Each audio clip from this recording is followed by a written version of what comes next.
Today's commencement speaker, Tommy Giglio, started at the academy in second grade and attended the school through high school.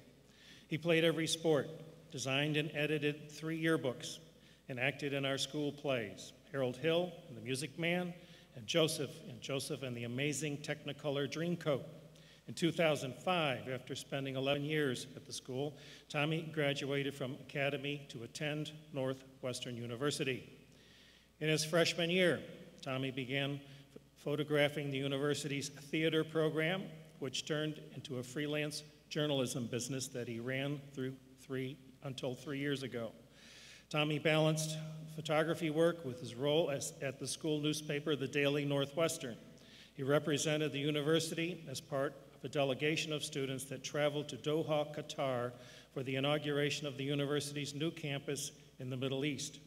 In his senior year, Tommy lived in New York, where he interned with the photo department of Sports Illustrated, and later that year he graduated with a bachelor's degree in journalism from the Medill School of Journalism with a minor in business. After graduating in 2009, Tommy decided to forfeit full-time job offers to pursue his photojournalism business, where he was regularly published in the nation's leading publications, including the New York Times, USA Today, the Washington Post, the Chicago Tribune, the Los Angeles Times, and Sports Illustrated. Tommy also spent his time photo editing for USA Today's Wire service, where he covered 3 Super Bowls, a Stanley Cup, and March Madness. In 2010, Tommy started a second business providing web consulting services. He worked with clients both big and small, from leading Life magazine's social media marketing to building websites for businesses across the country, including our very own website here at Academy at the Lakes. In 2012, Tommy shuttered his 2 businesses and moved to San Francisco to become the first designer at Optimizely, a tech company with 15 employees. In his 3 years at the company grew to become the #1 adopted website optimization platform in the world, with more than 8,000 customers, 400 employees in 6 offices worldwide, and an $88 million in funding. As the company's design director, Tommy heads the company's brand marketing, and product design efforts, and leads a team of 21 people. Please join me in welcoming the first of what I hope will be a long line of alumni commencement speakers, Mr. Thomas Giglio, Academy at the Lakes, class of 2005.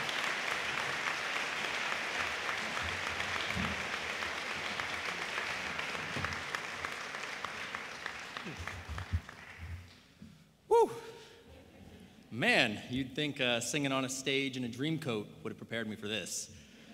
Whew. Thank you for that wonderful introduction, Mr. Sullivan, and thank you all for having me today. Graduates, I remember a lot of what you're feeling right now. Excitement for the next stage of your life, yet fear and confusion about what lies ahead. How will I make new friends? How will I keep in touch with the ones that I've made today? Will I get homesick? And how will I deal with it?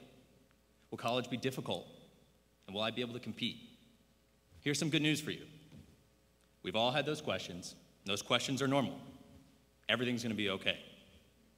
I'm here today to talk to you about something that I've learned since graduating, something that I wish I would have thought about a little bit more at your age. So here it goes. Graduates, you've all been selfish most of your life. I don't mean that to sound mean. I was too. All kids are. It's actually pretty normal.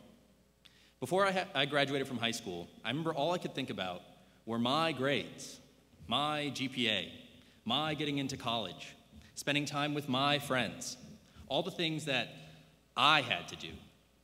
I could afford to be this selfish because I was surrounded by people who were selfless, people who cared so much about me, loved me, and made it a priority to set me up for success.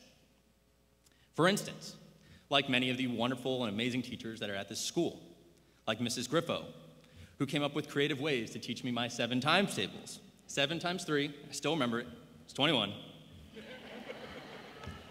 Like how Mr. Hagenow iterated on his curriculum for years, taking his learnings from one class to the next to best ensure that I learned in his class.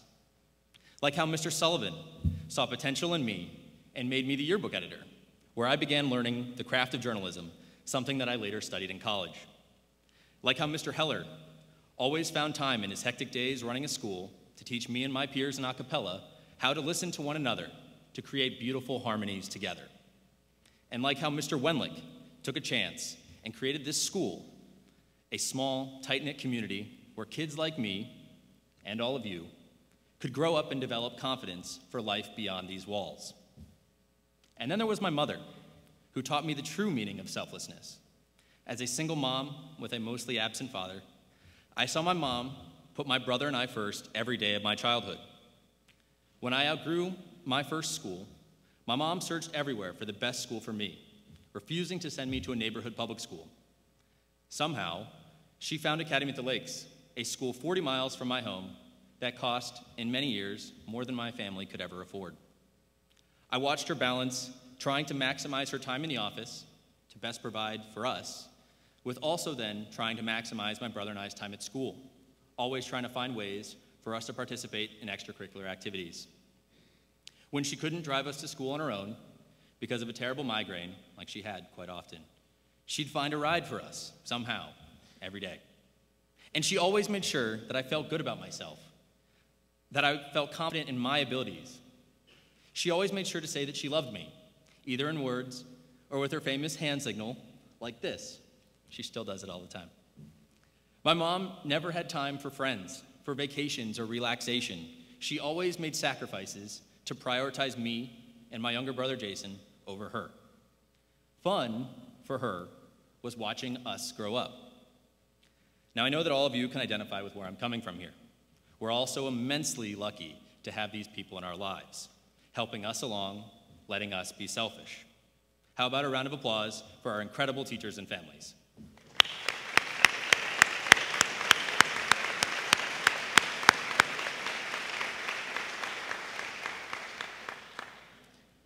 Graduates, over the next few years, there'll be fewer selfless people in your life. Your parents are going to turn your bedroom into a guest room, and then you won't be able to tell them how much you disapprove because they'll probably be relaxing on a beach somewhere. You're going to feel more and more on your own. You're going to feel lonely in this complicated and sometimes scary world. You'll be reminded ever more frequently that there's more hate, fanaticism, greed, and inequity in this world than you'd ever imagined. You're going to see some of your friends stomp on others to get ahead. You'll meet others who were stomped on. You'll see and hear shocking things, like I remember a photo of my sweet, petite grandmother after she was mugged outside of her Chicago apartment in what the police said was some sort of gang initiation.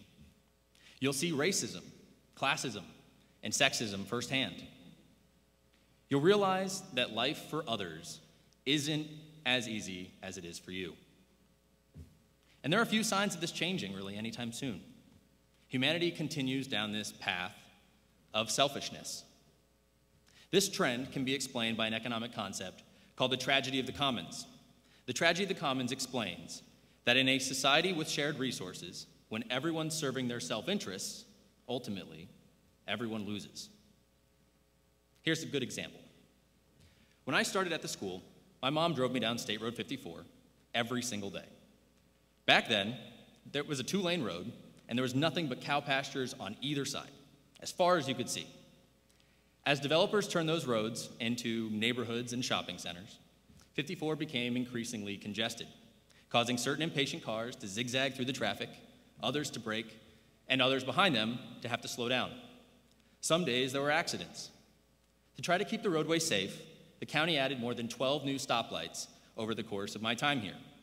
That lengthened our drive, and that lengthened our commute from 30 minutes when I was in elementary school to closer to 50 minutes in high school. Over time, everyone's individual use of the road made it less useful for the entire community. Graduates, as you begin to make a life of your own, you'll be faced with opportunities to either be selfish or to be selfless. And I encourage you to take the selfless path every time. Because if you take this path, not only will you lead a richer life, I believe that you'll be able to change the world. You and I are part of a class of privileged people based on our upbringings, the families we were born into, the education we all have. We have opportunities that many will never have. Privilege is this charged word today, but the truth is that privilege isn't a bad thing. Where privilege comes from is irrelevant. It's how privilege is used that's important. We all have the power to be heard, to challenge status quos, and shape opportunities for others. Together, we can quell selfishness. And if we do this, and we live up to our privilege, we can all make a real impact. Now, I know that this sounds like a lofty goal, and this all seems impossible. But it isn't, though. We've all seen how caring for other people, like our parents and teachers have cared for us, helped us get to this point. And now it's time for you guys to begin putting others first. Since graduating from the academy 10 years ago, that's crazy, I've tried my best to live a selfless life. I've learned a few ways to do this, but don't get me wrong, I've made plenty of mistakes, and I'm still learning every day. Here are 4 ways that I've found that work, and I know that they'll work for you guys too. The first one, be fearless. Take calculated risks. When you see a problem, devise a solution. Don't ask for permission, ask for forgiveness. Build things. Enable others to do their best work. Pioneer. This should be easy for all of you. You've all been pioneers here. You've started new clubs, teams, opportunities, things that will now be available to the students who walk through these halls after you. Keep doing this. Keep improving cultures. Keep creating traditions. I'm doing this again, all over again, at a tech startup in San Francisco, a company that I joined when it was 15 people, like Mr. Sullivan mentioned.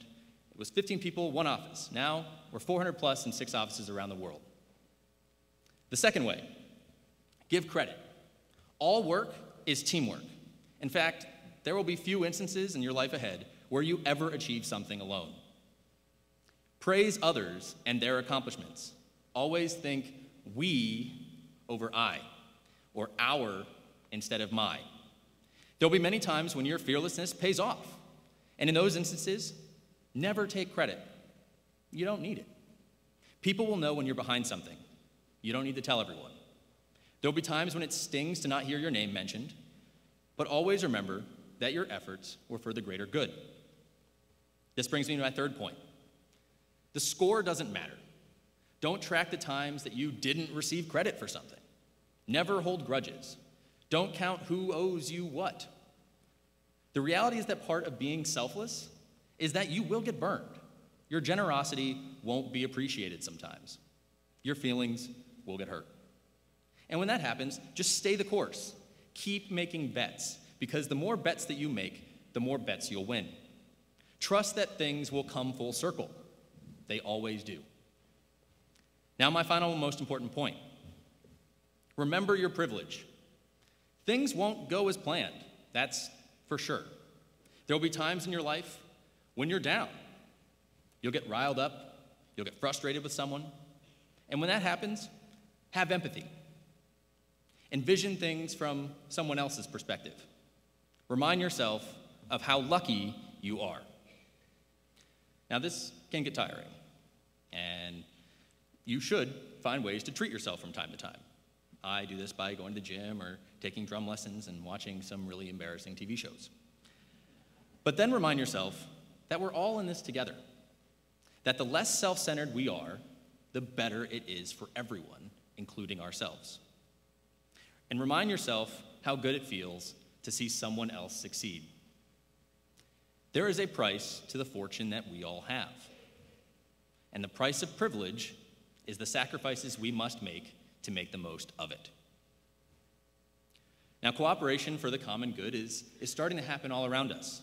Last year, Tesla, the California-based electric car company that I'm sure all of you have heard of, committed to sharing all of their innovative technology with anyone and everyone in good faith, hoping to accelerate the advancement of sustainable transportation.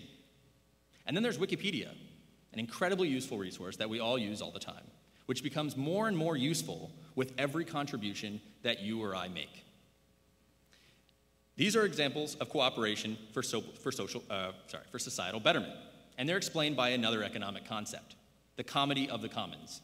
The comedy of the commons explains how shared resources actually improve when everyone contributes. Now that's selflessness on a large scale. You can also make a difference in the lives of others on a much smaller scale.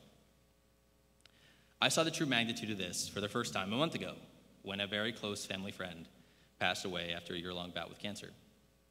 I knew him since preschool, and he was like a dad to my brother and I. He was one of the most selfless people that I've ever known.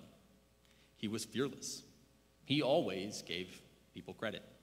He never kept score, and he always remembered, always, how lucky he was. During his last days, my family and I spent time with him at the hospital, and we watched as a line formed of people, both close and not so close to him, all waited to get in their final minutes with him. Everyone wanted to thank him for his never-ending generosity, for making investments in their success and never seeking anything in return. We all thought about how we could truly thank him, and everyone knew that the best way to do that was to be more like him. One nice person can have an exponential effect on the world. Graduates, now for those of you who appreciate brevity, I do, here are the spark notes of what I just went through. I was a downer in the beginning, and I talked a little bit about how the world can be a scary place. I mentioned some economic concepts, those you can forget. But the part that you should remember, put others first. Be thoughtful. Be nice to people. The fact that you're in this room today means that you have opportunities that other people just won't have. You all should strive for selflessness, because if you do, you really can change the world. Thank you, and congratulations, class of 2015. Congratulations, too. Let me give you a pardon. Sure, I want to take a picture with you.